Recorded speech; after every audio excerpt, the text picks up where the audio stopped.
Hello, good evening. It's Friday, 7 o'clock in the evening, 18th of August.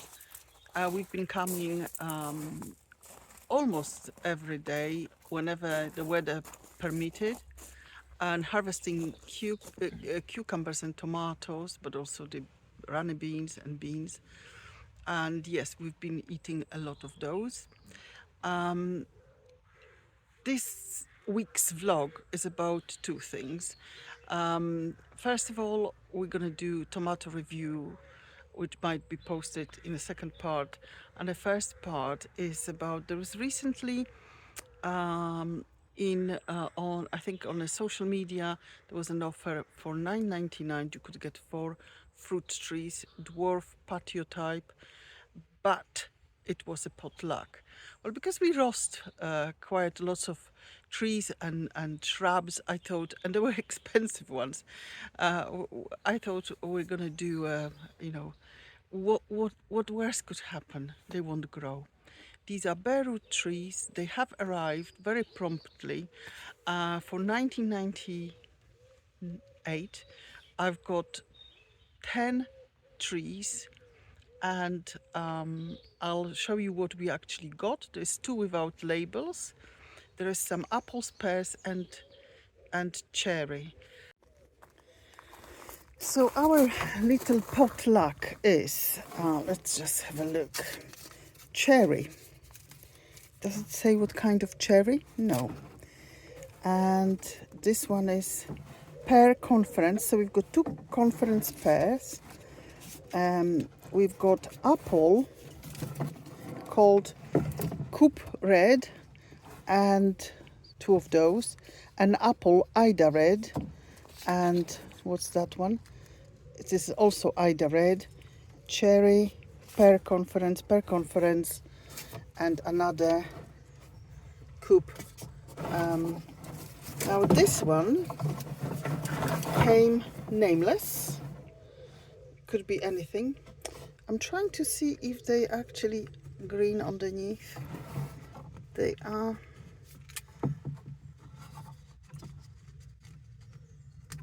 Yes, they are. Look, they are green. So they have a good chance of taking. They are in the water, and I'll be planting them in pots at the weekend. Well, tomorrow, hopefully. Okay, so that's today little harvest. It's obviously the little ones and the tigerellas, but mainly I picked them up at this stage now because of the B word, and mainly because of the various wildlife. I have better examples, and I'll show you what they look like when they actually ripen. But these guys, these 4 here, are Kellogg's breakfast. They beautiful orange color, and they are enormous. To the left are the San Marzano, and if I had to say anything about them, I tried. They're very dense tomato. They're very light. If you have another tomato of that size and you pick it up, these are much lighter. I think there's far less water in these. These 4 are Crimson Crush. These are Marmande Super Precoce. These are actually related to these 2 guys.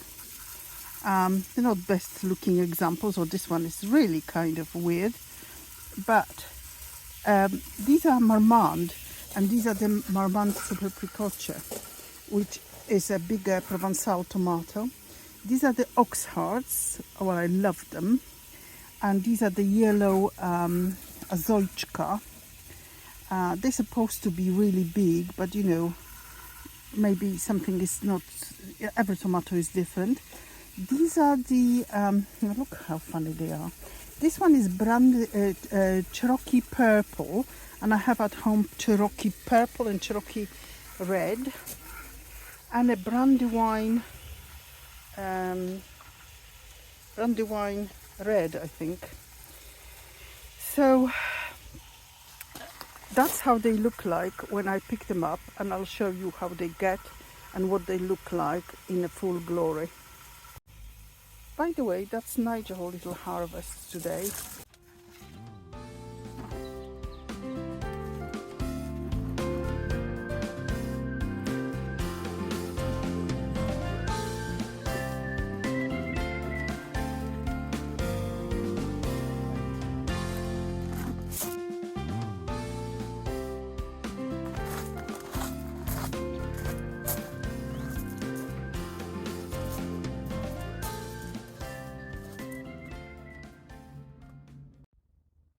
Good morning.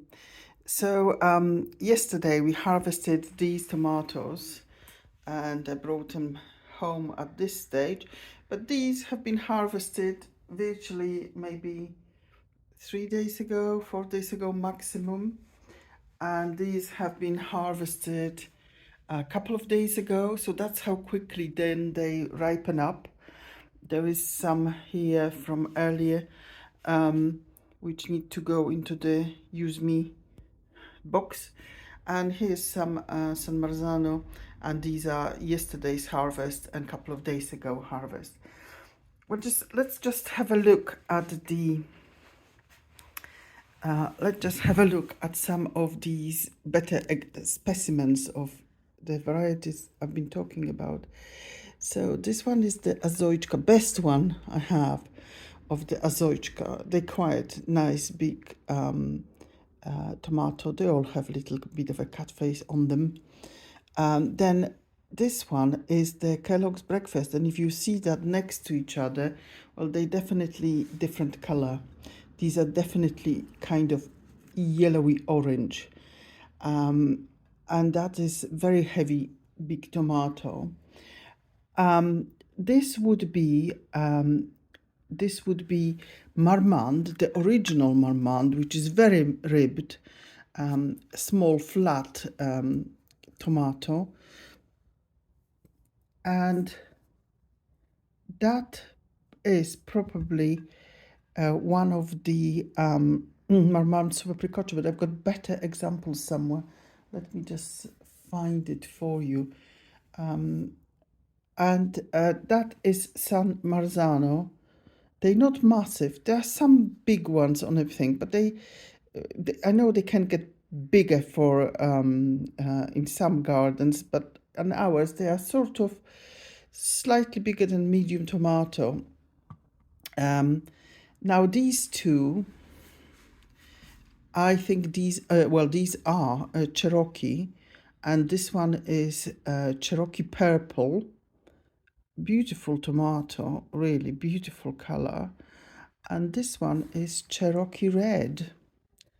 So not massive difference in the color between them. One is a little bit lighter than the other.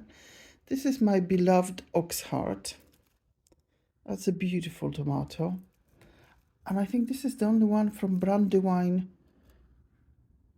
red, but I might be mistaken. I have to check labels again when I harvest Brandywine red, but I think that was Brandywine red. I was very surprised how very similar they are to the Cherokee variety. Let me just have a look if I find a better example of yeah, that is a better example. That is definitely Marmande Super Precoce. You can see that ribbing very, very well. That doesn't even have a cut face on. And you know, let me see, because I've got some, but they kind of yes, sorry, I'm looking for some of the Crimson Crush. Well, Crimson Crush, my Crimson Crush are about that size this year. Now, some of them are bigger, but I haven't got anyone ripen. So they are comparing to others. Well, they should be slightly bigger, but that's a Crimson Crush. So I would rate them. I said that to somebody that I grow Crimson Crush outside. That's my insurance policy, because they are very resistant to blight. And they are good flavor. It's just that there are better flavors out there. I would say I actually really love this one, this one. These Cherokee are beautiful. Marmont is okay. And I would say, obviously, these are for sauces. So at the moment, I'm waiting when they all very ripe and freezing them, and then do make a sauce from San Marzano all at once. I would say I prefer the colored ones to the sort of normal bright red ones.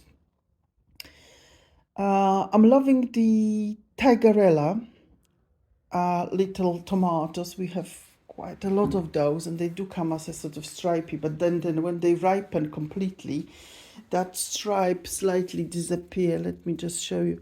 That's an excellent example of it. There is a bit of a stripe, but they're gorgeous. And obviously, out of the two, the yellow ones, I prefer the sun gold. So the only one which is definitely not going to make the grade for next year is Roma. And I might have only one plant of yellow pear. And everything else is coming, and I will try another, maybe couple more varieties. So that's my tomato review.